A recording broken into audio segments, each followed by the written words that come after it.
এই উম্মত দুযোগে যাবে বটে, কিন্তু হাতে হাতকড়ি থাকবে না, পায়ে বেড়ি থাকবে না, গলায় ছিকল থাকবে না, চেহারা এই উম্মতের কালো হবে না। দুযোগীদের চেহারা কালো, হাতকড়ি থাকবে, পায়ে বেড়ি থাকবে, গলায় ছিকল থাকবে। মালিক ফেরেশতাদেরকে জিজ্ঞাসা করবে, কোত্থেকে ধরে নিয়ে আসছো সেকে? হাতকড়ি কই, পায়ের বেড়ি কই, গলার ছিকল কই, চেহারা তো জকজকে, বুলে কাকে ধরে নিয়ে আসছো? ফেরেশতারা বলবে, বুলে আনি নাই, হাতে ধরায় দিছে, নিয়ে আসছি। আল্লাহ জবাব দিবে, ওই ব্যক্তি জবাব দিবে না, ফেরেশতা জবাব দিবে না। আল্লাহ বলবে, মালিক আমার বন্ধুর উম্মত, খবরদার। বলবে, আল্লাহ হাতকড়ি নাই কেন? যে হাত উঁচুতে ব্যবহার হয়েছে ওই হাতে হাতকড়ি লাগে না। পায়ে বেড়ি নাই কেন? বলে যেই পাও মসজিদের দিকে হাইটা গেছে ওই পায়ে বেড়ি লাগে না। চেহারা ঝকঝকে, গলায় ছিকল নাই কেন? বলে যেই কপাল আমার কুদরতি পায়ে লাগছে ওই চেহারা কালো হয় না, ওই গলায় বেড়ি লাগে না। হাত পাও আর চেহারা ছাড়া বাকি শরীরে আগুন লাগায় দাও। মালিক আগুনকে হুকুম করবে, খুশি ধরো। আগুন আসবে, আল্লাহ দুযোগওয়ালাদেরকে, এই উম্মতের দুযোগওয়ালাদেরকে কলেমা স্মরণ করায় দিবে, আর জোরে জোরে কলেমা পড়বে। আগুন আসবে, ভাইগা যাবে, একবার দুইবার তিনবার। মালিক আগুনে লাঠি চার্জ করবে, আল্লাহ আগুনের মুখ খুলে দিবে, বলবে, লাইসালি সুলতান আলা মান ক্বালা লা ইলাহা ইল্লাল্লাহ মুহাম্মাদুর রাসূলুল্লাহ। এই কলেমা যে পড়ে তাকে ধরার ক্ষমতা আমার নাই, তুমি ধরো, আমি পারবো না। এই উম্মত এক নেকি দিয়া জান্নাতে যাবে। কয় নেকি দিয়া? বিশ্বাস হয় না? হয় কি? বুঝা না না বুঝা? শুনছেন কোনদিন? না না শুই না। দলিল আছে? চলেন দলিল দেই। এক ব্যক্তির কিয়ামতের দিনে এক নেকি দরকার হবে পাশ করার জন্য। আল্লাহ বলবে, নিয়ে আয়। তো কিয়ামতের মাঠে ঘুরে আসবে, আপনজনরা কেউ দিবে না। যখন ফিরত আসবে নৈরাশ হইয়া, তো দূরের থেকে একজন ডাকবে, ওই এদিকে আয়। তো যে দেখবে, বলবে, তোর চেহারার এই অবস্থা কেন? বলছে, যাদের কাছে বললে কাজে লাগতো তাদের কাছে বলছি, কোনো কাজে লাগে না, তোমাকে তো চিনি না, কি কাজে লাগবে? বেউকুব, কাজে লাগুক আর না লাগুক, তোর চেহারার অবস্থা তো দুরবস্থা, কমসে কম ভিতরের ব্যথাটাও একটু কমবে। তো জিদের ঠেলায় বলবে, এক নেকি লাগবে, এক নেকি। তো বলবে, এক নেকি? বুঝা দেখিস কিন্তু। হ, এক নেকি লাগবে, বেশি লাগবে না। রাগ হয়ে বলবে, বাবলো এক নেকি লাগবে, ডাকছে না? আরো রাগ হয়ে যাবে, এক নেকি লাগবো বেটা। তো জ্যাবেটতে বাইর করে বললো, এক নেকি। জানছে বাবা, এক নেকির লেগে চেহারার এই অবস্থা। তো খুশিতে আটখানা হয়ে দৌড়ে আল্লাহর কাছে যাবে। আল্লাহ জিজ্ঞেস করবে, এত খুশি কেন? নেকি নিয়ে আসছি। তোর এই মাঠে কে দিল? আপনি ভাবছেন আপনি একাই গেছেন, আল্লাহ বলবে, যে দিছে ওরে ডেকে নিয়ে। তো যা দেখবে ওইখানেই দাঁড়ায় আছে, খুব আল্লাহ ডাকে, নেকিও দিলাম, বিপদও পড়লাম, তোরই দাঁড়ায় ছিলাম, ভালোই ছিলাম। আল্লাহ জিজ্ঞাসা করবে, কিরে নেকি দিলি কেন? তো ও বাপ নিবে। বাপ বোঝেন তো?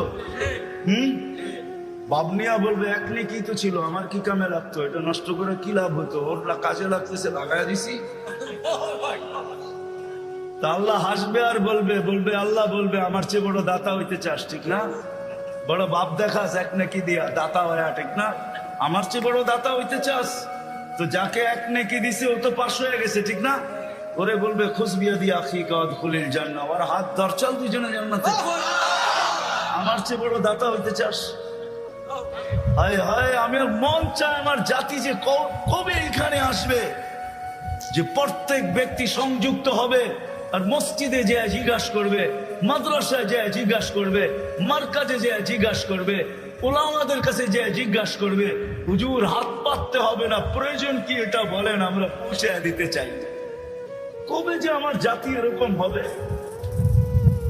আমার বিশ্বাস হবে একদিন ইনশাআল্লাহ আমার জাতি এরকম সংযুক্ত হবে যে কোনো দিন কোনো স্টেজে কাউকে হাত পাততে দিবে না। এলাকালারা বলবে, আমাদের বেজ্জতির বিষয়, যদি স্টেজে হাত পাতেন কি প্রয়োজন বলেন, আমরা পৌঁছে দিই। কিন্তু এই কথা মনে রাখেন, কিয়ামতের দিন আমাদেরকে ভুলা যায় না, ফাঁকি দিয়া জান্নাতে চলে যায় না। আর কসম খোদার, এই উম্মতকে ফাঁকি দিয়া এই উম্মতের উলামা জান্নাতে যাওয়ার কোনো স্কোপ রাখে না।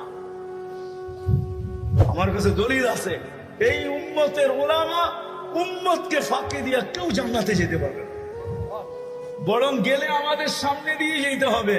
যখন সামনে দিয়ে যাবে তো আল্লাহ স্মরণ করে দিবে, যে যাকে চিনো দৌড়ো, চলে গেল তো দৌড়বে যায়, হুজুর কই যান? জান্নাতে। আমাদেরকে নিয়ে যাবেন না?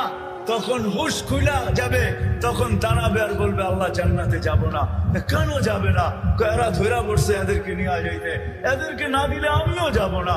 আল্লাহ রহমত জোশে আসবে। আল্লাহ বলে যে যাকে নিতে চাও নিয়ে যাও।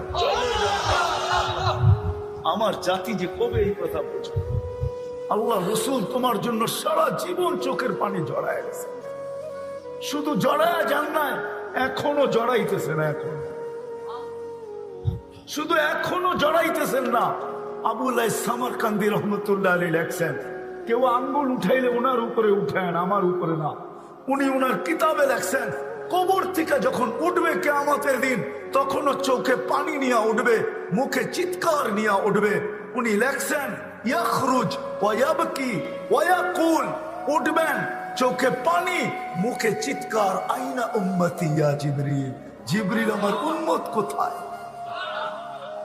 আমি তোমার পাও ধরতাম না, পাও ধরার প্রশ্নই ছিল না। কিয়ামতের মাঠে হায় হায় হায় হায়, ১৬ লক্ষ নবী, ৩১২ জন রসুল, ৩ জন কিতাবদারি রসুল, হায় হায় 4 জন উলুল আজমি মিনার রসুল। এর ভিতরে মুসার মতো কালিমুল্লাহ, ঈসার মতো রুহুল্লাহ, ইব্রাহিমের মতো খলিলুল্লাহ, আদম আলাইহিস ইসলামের মতো সফিউল্লাহ, ইসমাইল আলাইহিস ইসলামের মতো জবিহুল্লাহ আলাইহিমুস সালাতু ওয়াস সালাম। এরকম নবী পর্যন্ত কিয়ামতের দিন চিৎকার দিবে, রব্বি নফসি নফসি নফসি নফসি, আমাকে বাঁচান আমাকে বাঁচান। তোমার আমার নবী কিয়ামতের দিন চিৎকার দিবে, রব্বি উম্মতি।